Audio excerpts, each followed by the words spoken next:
Good evening.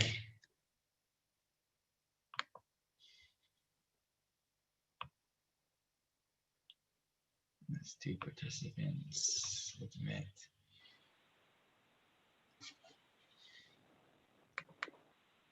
There we go.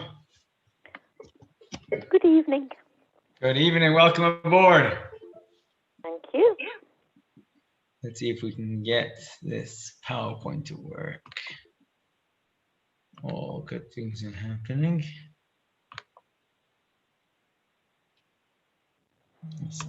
Good evening.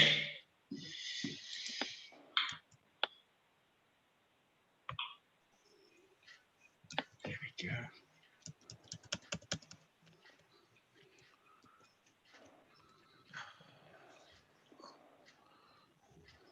Sound. I guess it's. Okay, we'll beat the technology here.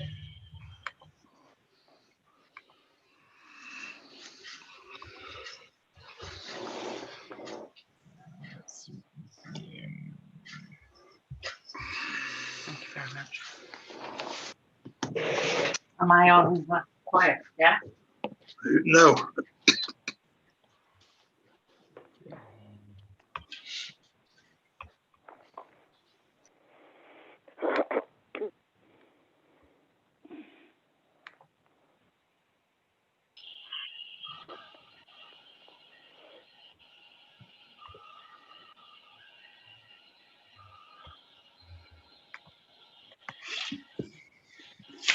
So I think for those of us who have computers should be able to see the screen share by now, if I'm not mistaken. Do we see a screen share? Yeah, it's got the logo now. Let's put this on. Yeah. A little bit of feedback over here in this one. We're going to put this on mute. Anyone who wants to mute themselves is welcome to do so anytime. If you're on the phone, it's *6. And if you're on a computer, it's just the good old unmute button. So we are going to start off with our 3-step program, if you like, in just a minute. But before we do that, we're going to talk about good things that we have to be grateful for.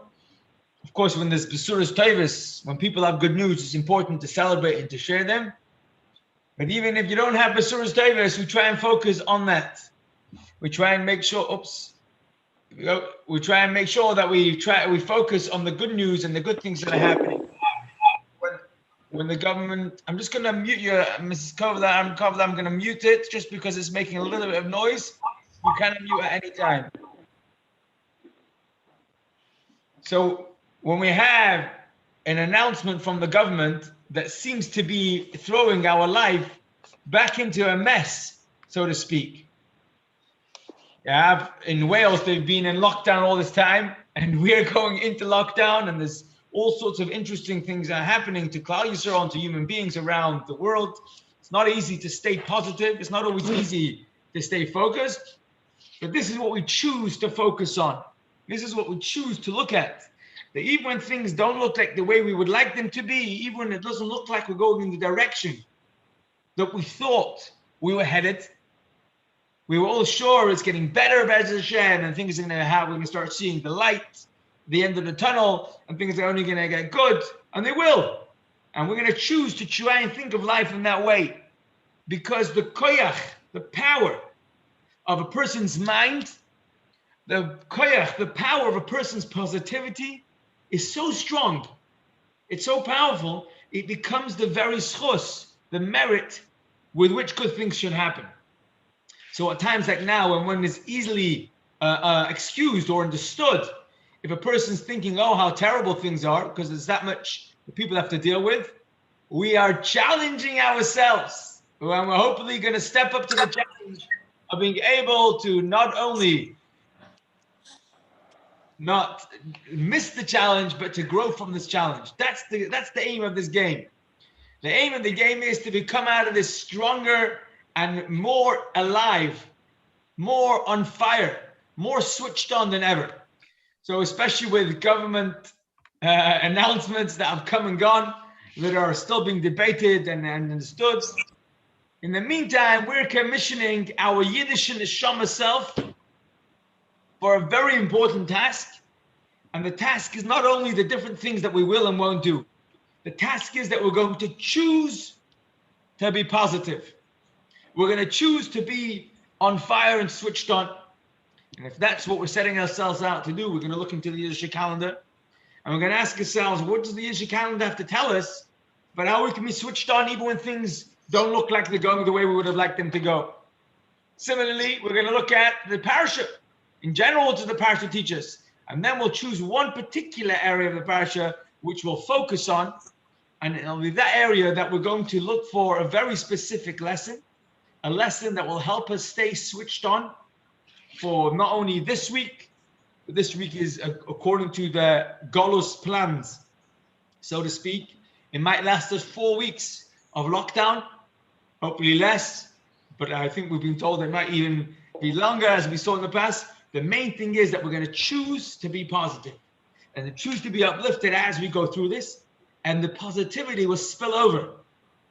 It will be so overflowing, it will spill over to the people who come in contact with us, will right away be elevated, uplifted, and feel empowered as well. That's the aim of the game for tonight. That's the aim of the game for life, for Yiddishkeit. And that's the aim of the game, really, for the whole journey. From the beginning of creation until the destination of this journey. And of course, we know the destination of this journey is the times of Mashiach redemption. So this is what we're looking forward to. Okay, let's start off with what's going on in this week. It happens to be that in this week we actually have a mention of something that took place 2 weeks ago in the Sedra. Today is the 16th day of Cheshvan. We're getting ready for the 17th day of Cheshvan. That's tomorrow night. Tomorrow night is the 17th day of Cheshvan. And the 17th day of Cheshvan is written in the Chumash in Parshas Noach as the anniversary of the beginning of the flood, of the Mabul. The Mabul started, the rain came pouring down on the anniversary this week. Why is that relevant? Because the flood threatened to drown Noach. And he was survived and he thrived because he was in the table. He listened to Hashem's advice. He got into the box, into the ark, into the ship, into the floating device. And then the rain not only didn't drown him, he continued to rise from the very waters that were pouring down. It tracked and it helped his teva float, so that before the Mabul, before the flood, he was in the ark wherever it was built. And after the Mabul, after the flood, that same ark, the same teva floated and reached the highest mountaintops, and that's where it landed. How did it get up the hill? How did it get to the mountaintop? To the waters, the very raging waters of the flood. And the anniversary of that flood, of the raging waters that threatened to drown Noach, but in the end carried him and lifted him up, the anniversary is this week, tomorrow night, Yud Zayin Cheshvan, 1-to-1 calendar. Also on Shabbos, on the Jewish calendar this week, is a big celebration, the birth, many, many years ago, of the 5th Lubavitcher Rebbe, Reb Shalom Dov Ber. Reb Shalom Dov Ber, you could use, maybe like a description would be the Rambam of Hasidic teachings. Maimonides, Rambam, wrote and codified, almost encyclopedic form, all of the Torah. And that's how he introduces his book. There's 14 volumes of this compilation, and it's like an encyclopedia of everything you need to know about the halachas of Yiddishkeit. That was way before the times of Shulchan Aruch. No one had done it before. The Rambam had his vision where he would make it user-friendly. Complicated ideas, source in all different places. You go to one address and you have it all. And the Rebbe Rashab, whose birthday we're celebrating this Shabbos, started doing exactly that for the teachings of Hasidus. Now today, many of the things that we understand, especially the things we talk about when we look at the Parshah, but even things that you hear in shuls or online shurim, classes that are not so much connected to Hasidic teachings are colored and influenced by a clarity of purpose that Hasidus brought to the table only very recently. And a lot we have to attribute to the clarity in the Rebbe Rashab's teachings. Now his son became the previous Rebbe, whose daughter became the Rebbe's wife, and he gifted the world also with the Chabad Yeshiva network. Now one could argue, what's the big deal? There's so many other yeshivas, valid. But as Hasidim, we know that a very lot of the excitement, the life, the passion that we celebrate our Yiddishkeit with, and it was that passion that withstood many tribulations, whether it was in China, or when they're on the run from Rahman al-Salam from the Holocaust, when it was in communist Russia, when it was modern America, and when it was about creating a Chabad network around the world. It was this excitement for doing the right thing that the Rebbe Rashab, Rav Shalom Deber, founded, and it was the yeshiva system that brought up a generation upon generation of people that are fired up about their Yiddishkeit. That's something to celebrate. Because we know when we're excited about something, it's not only that we do it for more days and it lasts longer. You know, sometimes a person makes a decision, a New Year resolution, I'm going to try out, I'm going to the gym. Once a week, twice a week, I'm going to the gym. Could you imagine? And how long does it last for? Maybe most of January. And then it peters out. Because the excitement, the buzz, the fire burns out. And the way a person can have the Yiddishkeit fire, not peter out, but continuously grow and add in momentum, that's when we have clarity of an understanding. When our mind gets it, then that feeds our excitement, our heart, our feelings towards the things. And then that feeling is passion. But the feeling is being fed by a clarity of understanding. And the Rebbe Rashab in a big way gave that to us. And in a way, we have a very lot to celebrate this Shabbos. If nothing else, at least celebrate the excitement of Yiddishkeit. And that's what we're going to talk about a little bit today, of how when things look like it's raining outside, either because it's wet, or because our plans are in the rain, or because whatever else is going on is in the rain, this sort of excitement, this sort of passion for Yiddishkeit, with a vision, we know where we're headed, is absolutely the correct response to this sort of reality that we're living in. So, we're going to talk about, we've spoken about what's going on in the Yiddish calendar. We're talking about what's going on in the Parshah. And as we see all the Parshas in Bereshis, but especially Parshas that talk about Avraham Avinu, and the way this Parsha opens up, that Avraham Avinu is in conversation, face to face with Hashem. That's a great way to open up. It's a great way to start a story. Avraham Avinu, who actually wasn't feeling so well, and Hashem came to visit the sick, bring healing to Avraham. Avraham Avinu is chatting with Hashem. And as the story goes, in the middle of Hashem is the royal visit. Hashem himself is there to visit Avraham. Avraham notices from the corner of his eye, from the front of his eye, he sees people who he figures are in need of a helping hand. Travelers, and he's in the desert, outside Hebron. There's no food or drink around, and he notices weary travelers in the distance. He says to Hashem, I really appreciate you, and no disrespect, with all the due respect, the opportunity for an action point in real life is right here. Please, Hashem, hold on. I'm going to put you on hold. I need to dash. I'll be right back. He leaves Hashem hanging, and he dashes down the road, and he goes over to ask the three guests to come inside into his tent of kindness, in which he would feed them and look after them, when she does. And until he convinces him to come in, and he throws on a full-on spread. Turns out, he doesn't know this, but the Torah tells us that these were three angels who had come to give him the good news that in 1 year from that very day, he would have a son with his wife Sarah. Don't forget, he's 99 years old. His wife's 90 years old. They're not young, but they're going to have a son. And there's great news. Of course, they also heal Avram. He wasn't feeling very well from the bris, but he gets healed from the angels. And then they are going to set off from there to go and do the job of destroying Sodom and Amorah. Sodom and Gomorrah, Sodom and Amorah is becoming a code name for a debased society, for an unhealthy setup, for when people misbehave, lack of morals. And that's exactly what it was. It was the wickedest place on earth during that time. It was so wicked that Hashem had no hope for it and decided to destroy it, and everybody inside Sodom and Gomorrah would be wiped out, including the cities, even after the people.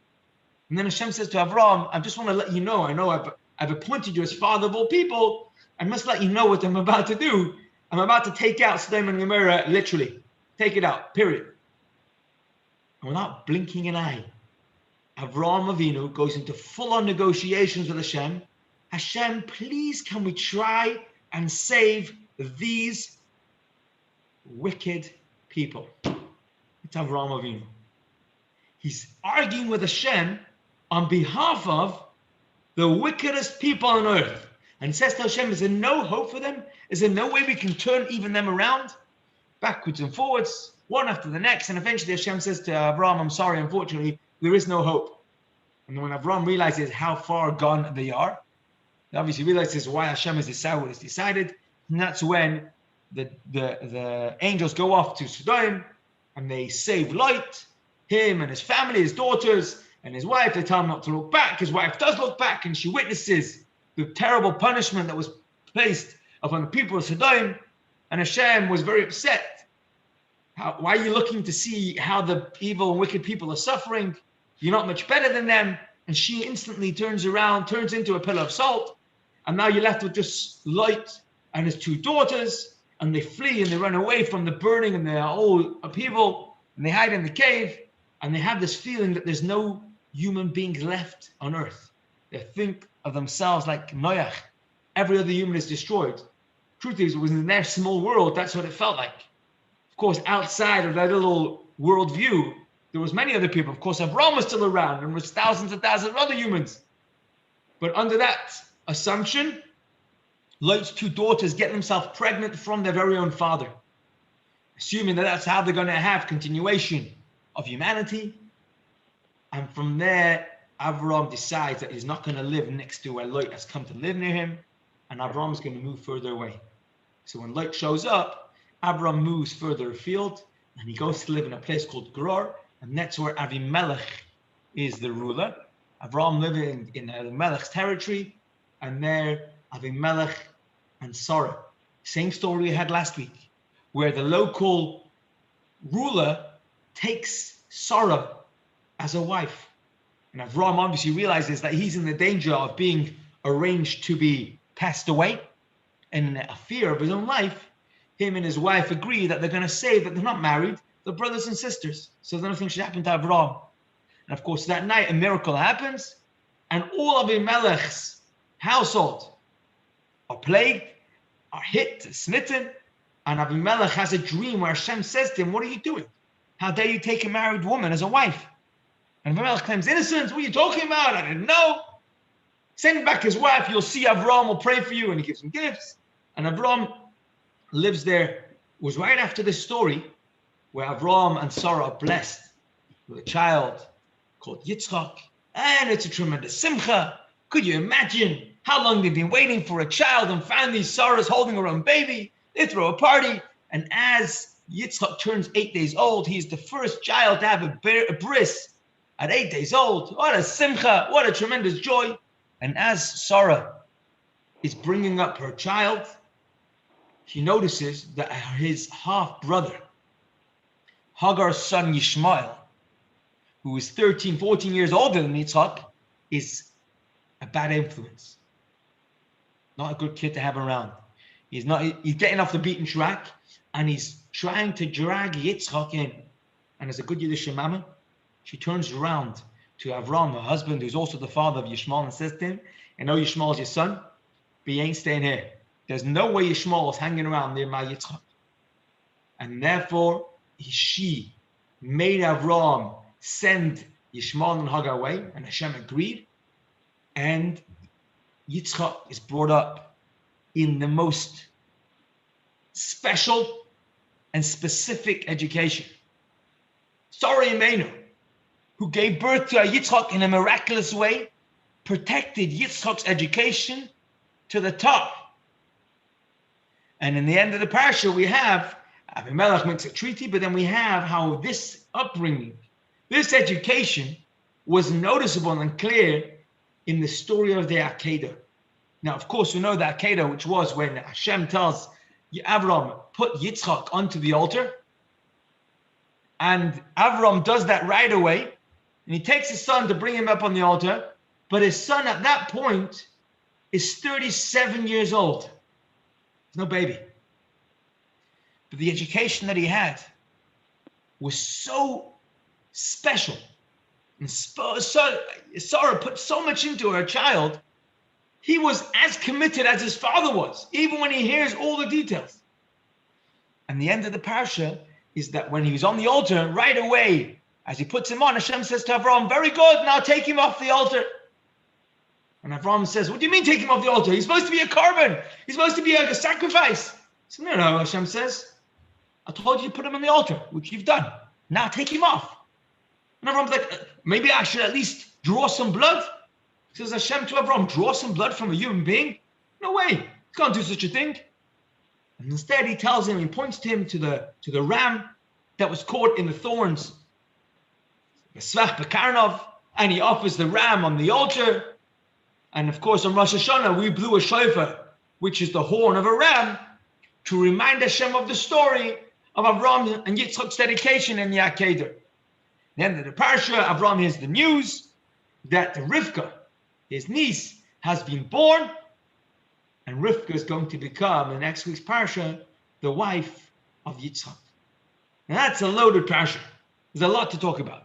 A lot of inspiration on it, a lot of interesting stories, and most importantly, it's the founding of how Avram and Yitzchak are going to create the continuation which will become the Yiddish people. There's many areas of the Parsha that we can discuss, but tonight we're going to discuss one particular area. Let's put those of us who have the screen follow along. We have, first of all, a shukar to Rabbi Michal and Leah Cohen for sponsoring the chaimer, the material. Tonight's lesson is titled Leaping into Awesomeness. Judaism post-Sinai is nothing like it was before. I do apologize if I'm looking upwards, it's because I'm looking at the screen over there, but I'm going to try and keep the focus. Tonight's question we're going to ask ourselves is the catch-22 question. Do we think, as human beings, we can make a difference to humanity? So they say the joke about the child who grew up thinking that when he grows up, he's going to change the world.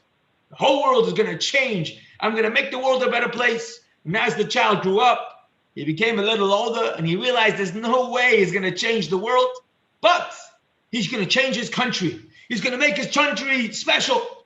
When he grew up a little more and he realized change the country is not happening. He's going to work on his community. He's going to make his community really special.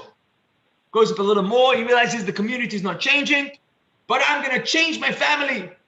And eventually he realizes he needs to change himself until he grows even older and he realized that to change himself is a lifetime of work, and even then. So the question we ask ourselves is there any chance for us to make a difference? You could say, well, don't bother making a difference, just live up life.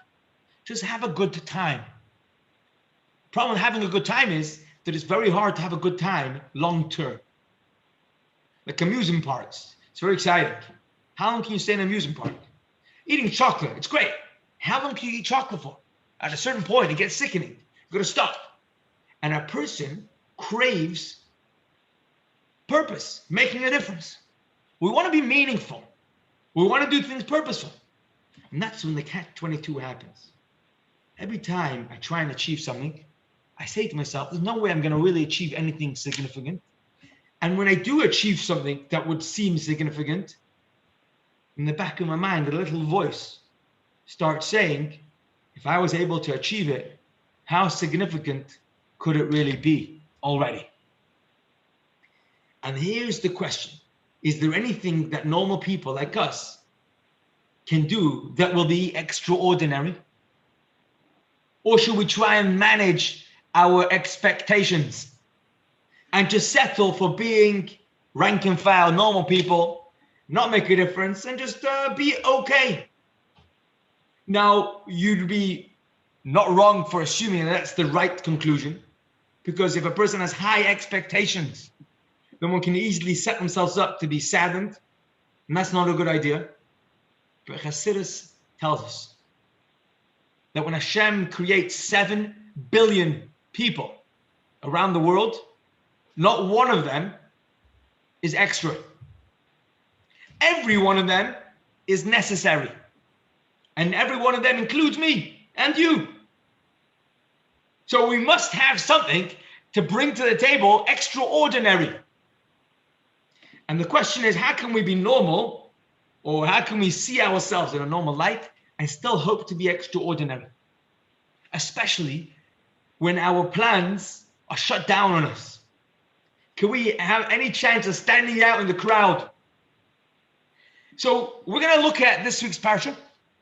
And in particular, we've got a area that we want to focus on, which is when things are not working out the way we thought they would, can we still hope to be making a difference? In other words, our plans are not working out. Can we still hope? Can we still expect? Should we still aspire to be way up there? Exceptional, extraordinary, awesome. And the answer, of course, is going to be definitely yes, but. And the but is, wear the right pair of glasses. Put on the right set of lenses. Make sure I'm looking at life from the correct angle, viewpoint, perspective. And when I am, that will make sure that I won't be let down, I won't be upset. And all the changes that are happening to me and around me aren't going to stop where I'm headed. Really important. Because what happens when a person has this sort of vision, you're on fire, you're switched on, you're alive, you're full of passion, like we spoke. Chaf of, the 20th of Marcheshvan, we're celebrating this week. The clarity of knowing what we want to be doing and being able to do that.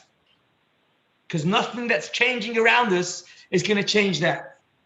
Let's get into it. The short summary of what I'm about to say is that we're focused not so much on things, we're focused on being on a mission. We're focused on doing what we were born to do.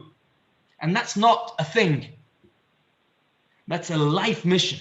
And if we're focused on the life mission, that just adapts itself to whatever is presenting itself.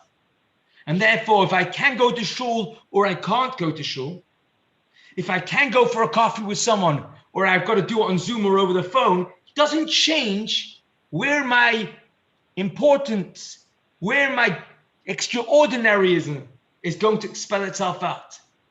Because every situation allows me to live up to the best of the current reality. That's what I'm here to do. And compare that, or don't compare it, to a person who's trying to achieve things. And in order to achieve stuff and things, I'm limited by what Boris Johnson or whoever else it is going to decide for the country. Or I'm limited by the amount of resources that I do or don't have available to me. I'm limited by this, that, and the other. And then I can't, and I'm unable to live up to what I was thinking or hoping for. Shift. Change what I'm looking for. Change what I'm out to get. Get switched on. Allow myself to be able to be fired up by what's really important. That doesn't change. It just spells itself out differently, but it's constantly switched on. It's such a beautiful way to look at life, and it's not all or nothing. Every time I remind myself of this week's Parshah, of this week's lesson, it's another opportunity just to get on track and to be so excited, fired up on what's going on. So let's put some questions on the screen. We'll do a few texts. If anyone has any observations or questions or arguments, please speak up at any time. And we're going to slowly go through this. We're looking for how our life doesn't stop for anything. It's constantly switched on. Equally, the trajectory of creation headed towards Mashiach, headed towards redemption, doesn't change because things are better, things are worse, things are easier, things are harder, constantly the same. We're on a vision, we're on a mission, we're on a trajectory, we're headed towards the destination. Let's do it. So we've got here Avraham Avinu. Was Avraham Avinu Jewish? Anyone want to vote yes? Anyone want to vote no? No, please speak up. Do you think Avraham Avinu was Jewish? No. No, Avraham Avinu was not Jewish. Judaism hadn't been invented in his days. I like it. Anyone else? Yes, he was. He was the first Jew. Okay, fair quote. Fair quote. The first Jew, our first of our forefathers was Avraham Avinu. One could argue that Avraham Avinu was certainly Jewish. He was the first Jew. Here's a given question. Anyone else? Anyone want to weigh in? Was Avraham Jewish or not Jewish? He wasn't, and then he was. I love this. Good Yiddish answer. He wasn't and he was. And it's both true at the same time. We're going to go with probably all three answers. Let me ask you the question in a different way. If Avraham had a son, would you let your daughter marry Avraham's son? Yes. Is he Jewish enough so that we can marry his kids? Depends if his wife became Jewish. It depends if his wife became Jewish, right? The Judaism goes by the mother. Fair enough. Fair enough. Okay. We're going to discuss that actually. We're going to throw a few quotes on the screen. Avraham Avinu was Jewish. Avraham Avinu was not Jewish. And it's a matter of a Jewish debate that dates back way, way back through the centuries. Here's one quote. Text one is from who's this? Shmuel Yafi Ashkenazi. Oh, the Yefei Torah. The Yefei Torah was one of the Rishonim. He writes that we must say that Avraham, Yitzchak, and Yaakov were Jewish. Otherwise, we have a halachic issue. What's the halachic issue? We know that Avraham's grandson was Yaakov, Jacob, and he married two sisters, Rachel and Leah. And we know the law is it's forbidden to marry two sisters. So the only way in their lifetime. So the only way he was able to marry the two sisters, says the Yefei Torah, is if we say that Jacob was Jewish and his wives converted before they married him. And if they converted, the law is that when a person converts to Judaism, they have a fresh start. And the biological relations are no longer considered their relations. So their brother and sister, in theory, halachically, this isn't applied to today. Today we would not be allowed. But strictly speaking, on a d'oraisa level, a brother could marry a sister because when they both convert, they're no longer brother and sister. Says the Yefei Torah, don't we have to say then that Yaakov must have been a Jew and his wives converted, and that's why he was able to marry both of them, because both of them didn't have any sisters once they converted. So he clearly learns that Yaakov and similarly Yitzchak and Avraham were Jewish. Compare that to the Mizrahi, who was also from the earlier generations, who writes, no, they certainly were not Jewish. And he has a whole sort of question that clearly indicates that he learned that Avraham wasn't Jewish. There was no Judaism. He was from the Hebrew tribe. A lot of the things that the Hebrews did before they became Jewish were retained by Jewish people who were their descendants. But they weren't Jewish. Judaism started at Har Sinai. Comes along the Ramban, and he says, what are you on about? For sure, from the moment Abraham entered into a covenant with Hashem, he and all his descendants were henceforth Jews, and no longer considered Gentiles. Of course they were Jewish. They were Jewish from the days of Abraham. So we have differences of opinion. So the Derech HaTarim writes, truth be told, this argument stretches all the way back to Talmudic times. Each opinion mentioned above has great backing to their claims. The Talmud supports the view of Nachmanides, that they were Jewish. The Yefei Torah, while the Midrash from the times of the Talmud supports the French scholars and the Re'im, the Mizrahi, who say that he was Jewish. Sorry, he was not Jewish. And therefore you have the same discussion all the way back when. And effectively goes on to say that in many ways they were considered Jewish, although in certain aspects they weren't yet Jewish. We certainly look at our forefathers as Jews. They were the founders of the Jewish people. They were the founding fathers, literally the founding fathers. So when we have that Avraham, certainly in many ways, according to all the peoples, in some means in all ways, was Yiddish, was Jewish. And to top it off, where we have the obvious and all their descendants for 400 years between Avraham Avinu till Moshe Rabbeinu receiving the Torah. 400 years, the Hebrews, or we might call them the Jews, they weren't Jewish, but we call them the Hebrews, or the Jewish people, their descendants, although they were before Matan Torah, the giving of the Torah, were full-fledged Jews. Full-fledged Jews also meant that they did Jewish stuff. What's Jewish stuff? They didn't eat cholent yet. They didn't have necessarily cholent or kishka, and perhaps maybe they didn't have salt beef sandwiches, but they did do other Jewish stuff. They learned Torah. They studied. They studied Jewish thought. Perhaps it was more the Kabbalistic, mystical teachings, but they studied Torah. And mitzvahs, they also kept. Let's do some quotes here from the Gemara, from the Talmud Kenushim, and the Gemara says, Avraham, our forefather, fulfilled the entire Torah before it was given. As the Pasuk says, because Avraham listened to my voice, kept my charge, my commandments, my statutes, my laws. Avraham, the verse tells us, was keeping all the mitzvahs. Says the Gemara, says the Talmud, the forefathers not only were Jewish, it seems, they were also keeping the mitzvahs. And if that's not enough, here's a different quote from the Talmud in Yoma. Rav Chama says, Rav Chama the son of Chanina says, from the first day of our forefathers, they never left without a yeshiva.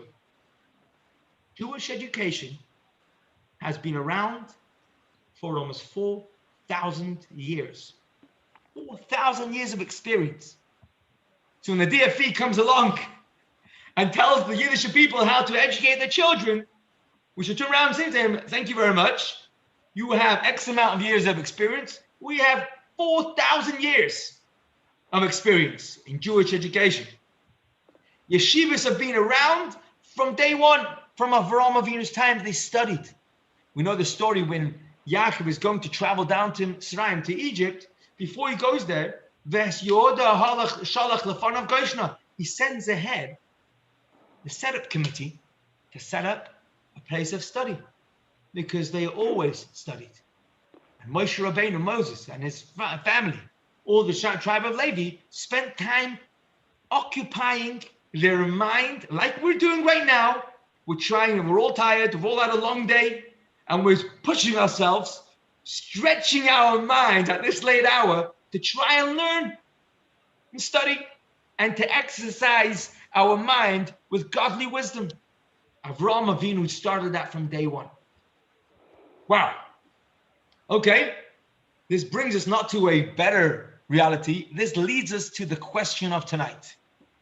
And the question of tonight is, if Avraham was Jewish, Avraham studied Torah, Avraham did mitzvahs, what did Mount Sinai, what did Matan Torah, the gift of the Torah, what was the big deal about the revelation at Sinai? What did we get? We were Jewish, we were studying, we were doing mitzvahs. What was added to the plate? What was added to the table at Matan Torah? What was the newness, the revolution? What was the revelation at Sinai all about? It was all there before. That's the question of tonight. Now, of course, we're only asking the question because we've got a great answer. Or more importantly, because the great answer is going to be an insight into 2020. In particular, it's going to be an insight in today, for this week. The world's raining outside. Things are happening, coming and going. Everything's changing. Something about the gift of Matan Torah was an ability to deal with today. And that's going to be the perspective that we're looking for. It's the gift of Matan Torah. It's the gift of Sinai that gave us the ability that whatever changes in life, whatever's happening around us or not happening around us, with us or those who are with us, doesn't change what we are here to do, and it will allow us to have a focus, a vision, and a mission, come what may. We're on a mission. We're on a journey that stops for nothing. So what was the edge of Matan Torah? So if you ask simple people, regular people, what changed if Avraham did a mitzvah and Moshe Rabbeinu's children did mitzvahs after Sinai, what was the difference between Avraham's mitzvah and the Jewish people after Sinai, post-Sinai mitzvahs? What's the key difference? Anyone want to weigh in? Anyone have a suggestion? What changed at Sinai? What made in which way were the mitzvahs different post-Sinai to before Sinai? They used the physical world and changed it by using it for mitzvahs. Okay, we're going to get back to that. The fact that we are very much into the detail and into the physical when we turn those into mitzvahs. I think even less than even before that, even more simplistic than that, perhaps. It was given to us. It was a commandment. It was a directive. Oh, that's how I was going to say. I was going to go along the lines of step one, and from there we'll build up. Before Sinai, the Hebrews were great people. It was nice to be nice. And those people who were very much in tune with creation, like people like Avraham Avinu. The Pasuk says Avraham loved Hashem. And when you love someone, really, really loved someone, there's the famous mashal. Who was it? Who was walking down the street in one of these little shtetls back in Russia. Oh, the Baal Shem Tov. The Baal Shem Tov sent his Hasidim. He wanted to teach them what it means to love a fellow person. And he sent them off to some particular street or road in a village late at night. And he said, go there and you'll see what it means to love somebody. And they walk down there and it's late at night and they come out and it's a freezing cold night. And as they're walking down the road, they see two drunkard peasants. And they're both holding a bottle and they're more empty than full. They're both off their heads. And this one is telling the other one, I love you. You're such a nice guy. I have so much care for you. I love you so deeply. And his friend shouts at him, you don't love me? You love me nothing. He says, what do you mean? How dare you say that? I love you so dearly. And he says to him, if you loved me, you would know what's bothering me, or you would know what I'm missing. You know what I'm short of. And Chassidus came back to the Baal Shem Tov and said, we learned it. We now understand that it means to love a fellow human being is to know what so-and-so needs. Avraham Avinu loved Hashem so much, he knew intuitively what it is that Hashem would want. And that's how he was able to do mitzvahs. Avraham Avinu intuitively knew that on the seventh day of creation, Hashem rested, and that's what he would want us to do. Avraham intuitively knew that on the 15th day of Nisan, Hashem would want us to celebrate freedom, even though Mitzrayim hadn't happened yet. Slavery hadn't happened yet. But it was a festival that had to do with celebrating freedom because he loved Hashem. And he just knew it.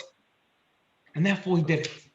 Out of care, out of love, out of givingness, out of just being in tune. But you didn't have to. It wasn't an obligation. At Sinai, it became legislated. It became the law. You must. Now, is it better to make it the law, or is it better if it's not the law? Let me ask the question differently. If a society realizes that people are driving their cars recklessly, and therefore make it the law that it's illegal to drive a car faster than however many miles an hour in this particular area.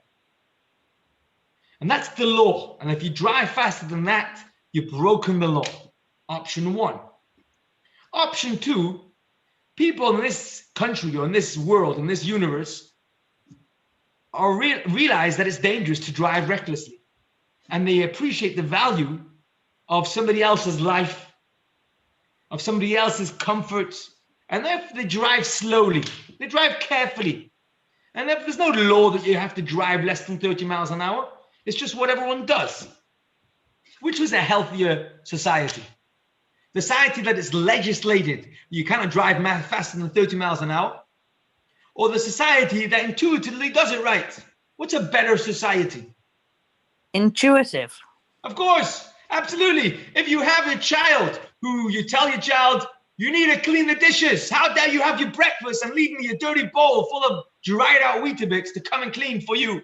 You're ready, whatever, however old. Go and clean your dishes and put it away. Or you have another child, or the child listens at the end because you're very strict. Child listens, that's the law in the house. Compared to the child, you walk down and you come into their room, it's spotless. Not only the child's put away their own bowl of Weetabix dried out, they've swept the floor from last night's mess, which you didn't have time to sleep or sweep up. They've looked after the house for you. Which is the better child? The one that does it because the child volunteers to do what's right, compared to the child, you've got to tell him what to do and then he'll listen. So what's a better mitzvah? A mitzvah post-Sinai that is a commandment and an instruction? Or a mitzvah of the times of Avraham where people did it because we cared? It seems like the whole Matan Torah, the whole Sinai, edge, revelation, upgrade is really a downgrade, it seems. Until now, we were good people. We were the Hebrews. We followed what Hashem told us to do. And we were in tune with what Hashem wants. And as a tribe, as a people, we did it intuitively. Comes along Har Sinai and says, you know what?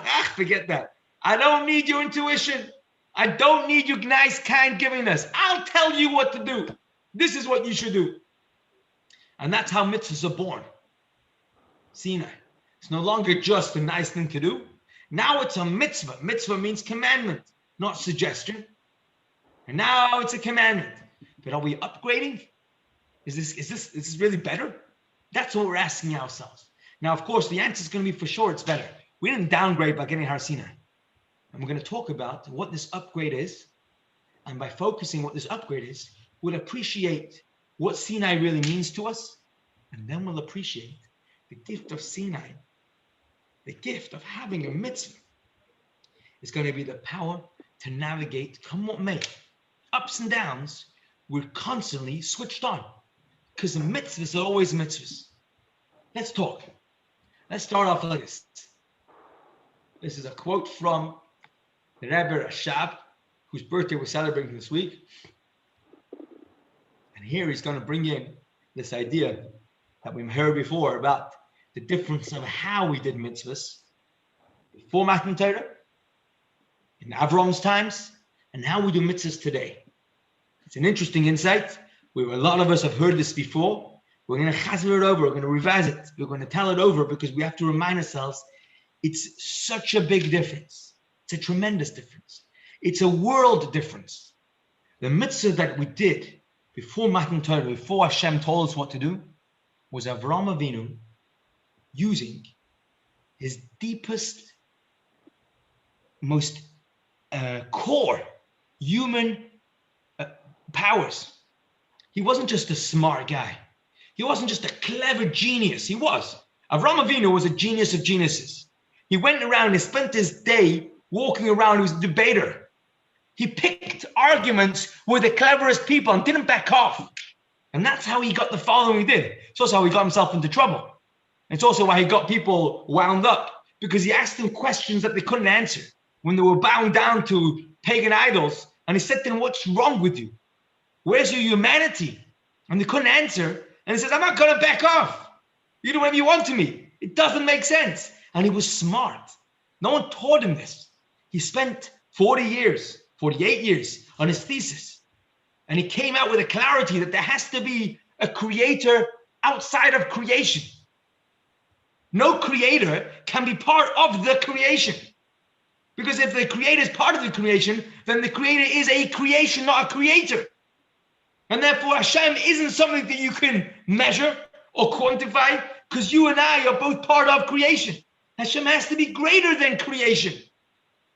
And these kind of realities that today make sense, we've been taught that.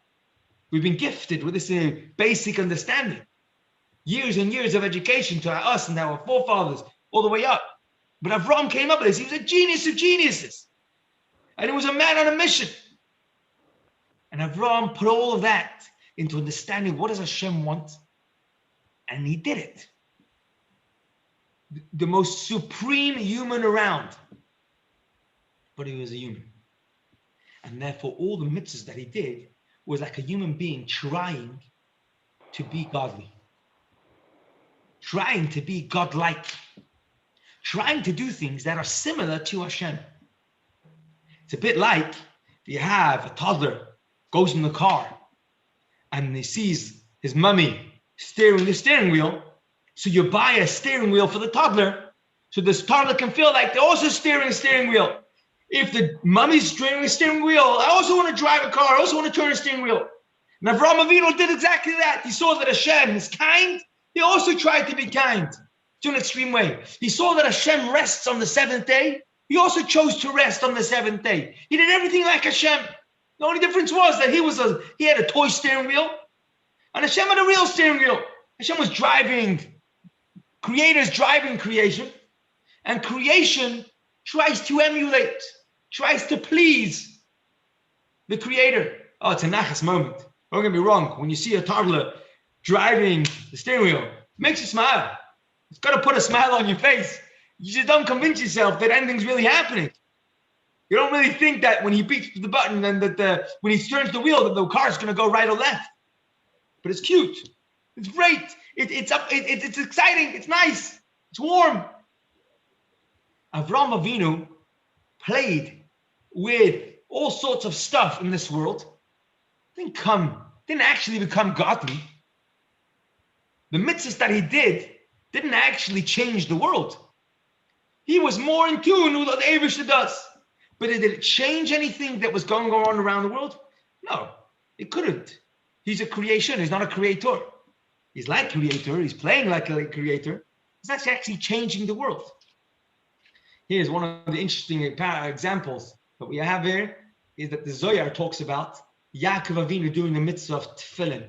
It's a classic example because it's an easy one. It's clearly hinted to, and the Zohar spells it out very clearly. But we have that Yaakov Avinu was tending to the sheep of his uncle Laban. He made a deal with him that all the sheep that are striped or blotched or have spotted will become his.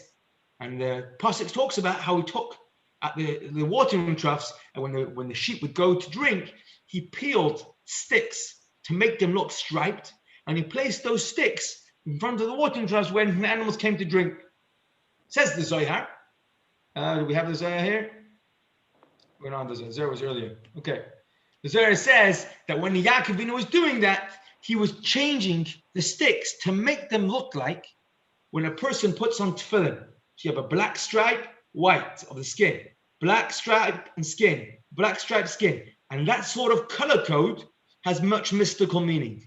The number of stripes, the spaces in between 1, 2, and 4, and how much space in between each one, and where they're positioned. The Zohar goes on to explain it. Says the Zohar, this is really what Yaakov Avinu was doing when he was peeling sticks. Now, obviously, those sticks were not tefillin. They were sticks. But the mystical side of it matched straight up. In other words, Yaakov understood. He loved Hashem. He knew what Hashem likes. He understood the Kabbalah, the mysticism of the mitzvah of tefillin. Now, of course, he didn't put on tefillin literally, as the Rebbe Rashab points out. In our tefillin, it thanks Hashem and talks about Hashem taking us out of Egypt. Now, not only have we not been taken out of Egypt, we hadn't even gone into Egypt. We hadn't been born yet to go into Egypt.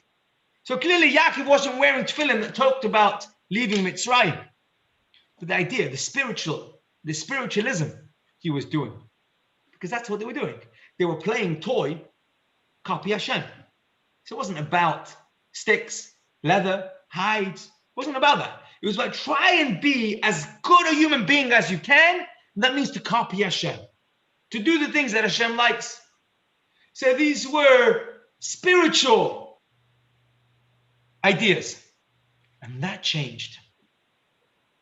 How did it change?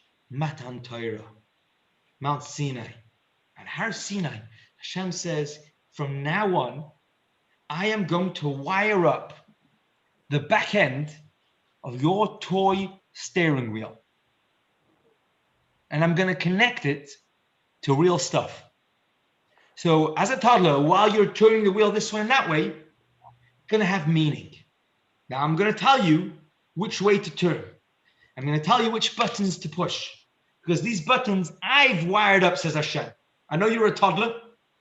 I know you don't really get the whole wiring system and how things work, but Hashem's going to wire it up. So now when you push, only the green button's wired. So when you push the green button, it's going to work. The lights are going to start flashing. Push it. Yeah, that's exactly how you do it. And then you push the other button and nothing happens because it's not been wired up by Hashem. Matan Torah. Hashem gave us 613 buttons that are wired up. There's loads of other things that have nothing on the other end. But the 613 mitzvahs are real. They're live. They actually work. Not because we program them, because we're not in a position to do that, but Hashem did. And now when we play with the green button, that green button actually becomes godly. Things really happen. When we take a candle, piece of wax with a wick sticking out of it, and put on a fire,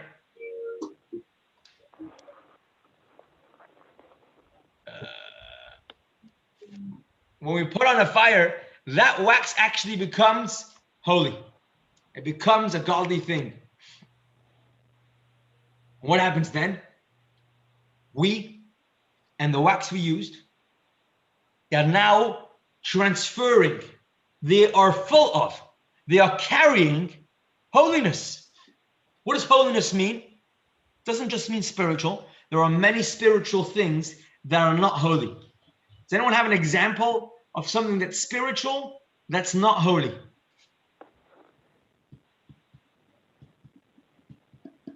An example of something that's spiritual but not necessarily holy. Anyone?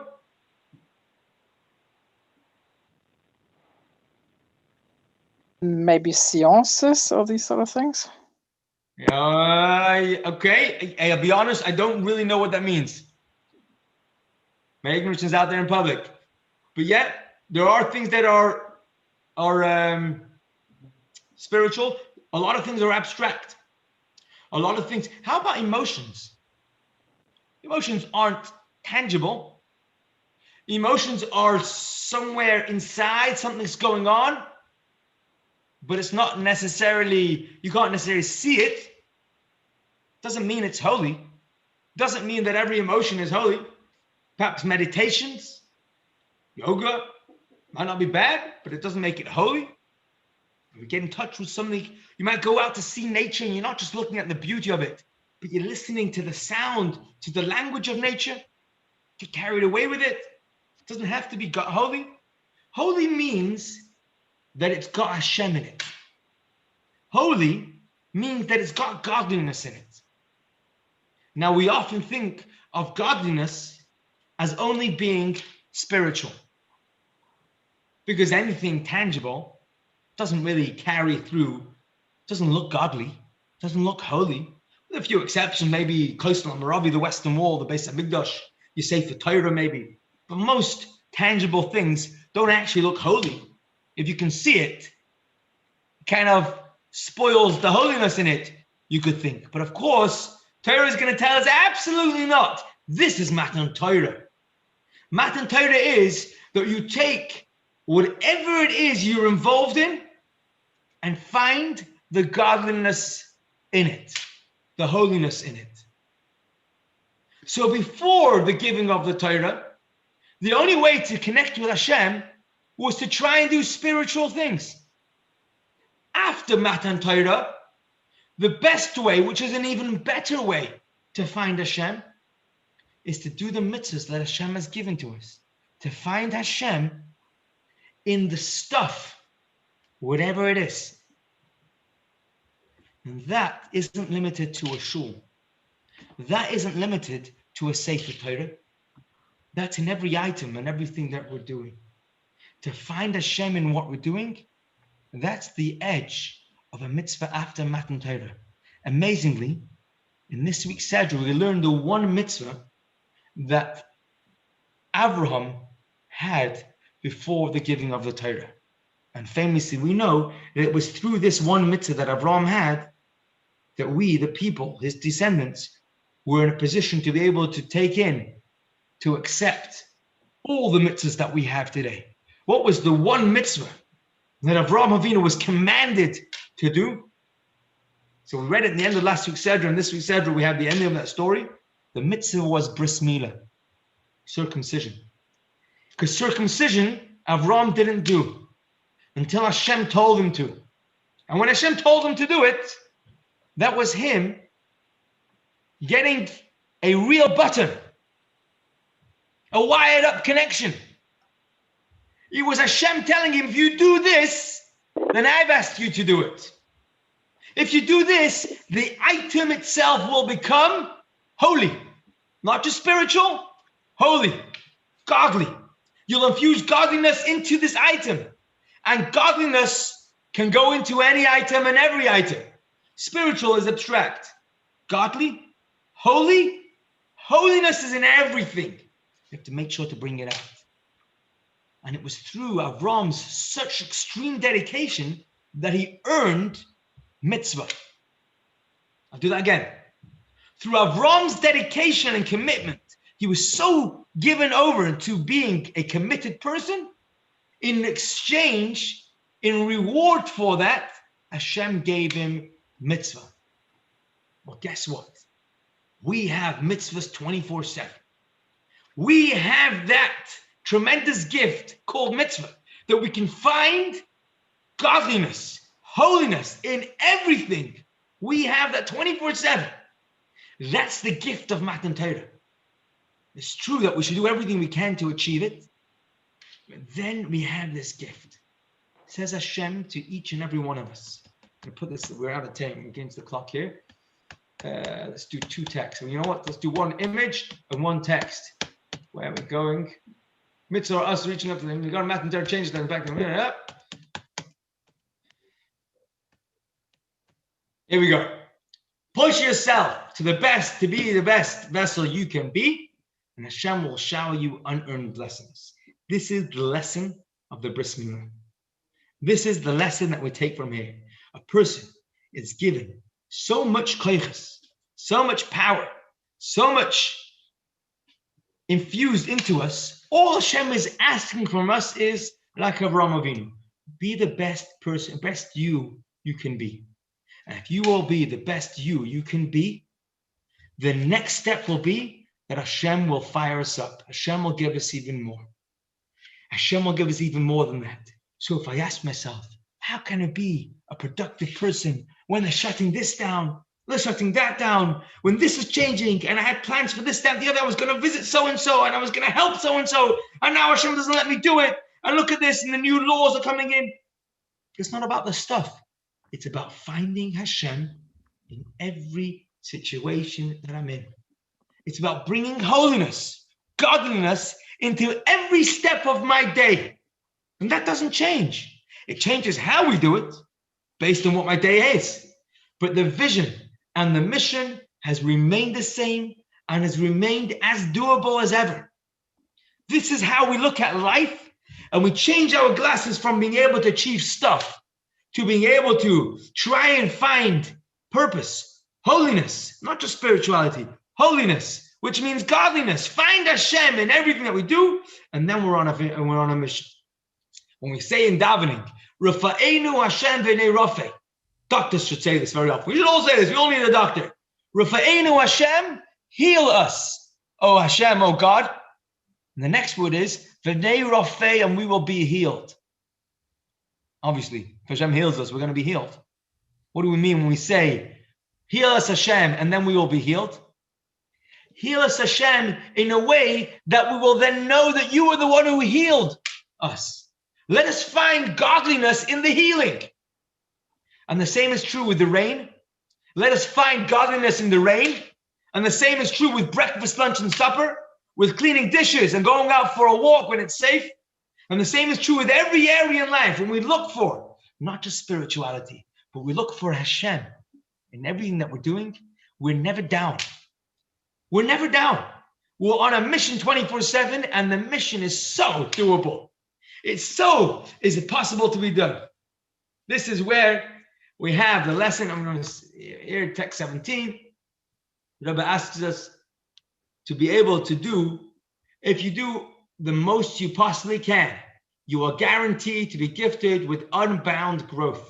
He compares this to Abraham Avinu. Just do the best you can to try and find Hashem in whatever you're doing. Not only will Hashem appear to you through a vista, but you'll be able to see the divine clearly, as indicated in the name of the Parshah, Vayeira. Vayeira means that Hashem appeared clearly. We were able to clearly see Hashem, and that is the destination where we're headed. I think we learned a very practical but doable. We can easily apply this right now. Next time there's a challenging situation, which unfortunately might not be so far away, the first thing we do is change the glasses. Where can I find Hashem in this? What can I do in this to be able to make it godly? We're on a mission. We are on a mission. Thank you very much for listening. I'm just going to put this on the screen. First of all, again, a thank you to Michal and Cohen. And this Wednesday night, we're starting the 6-week course. If you're interested, send me a message. Secrets of the Bible, iconic stories, mystical meanings, and their lessons for life.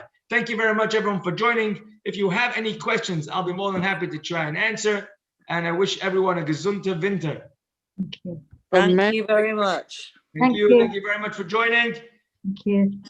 Call to everybody. Sei gesund. You too, and your family. Thank you. See you Wednesday. Guys, Hashem. Going once.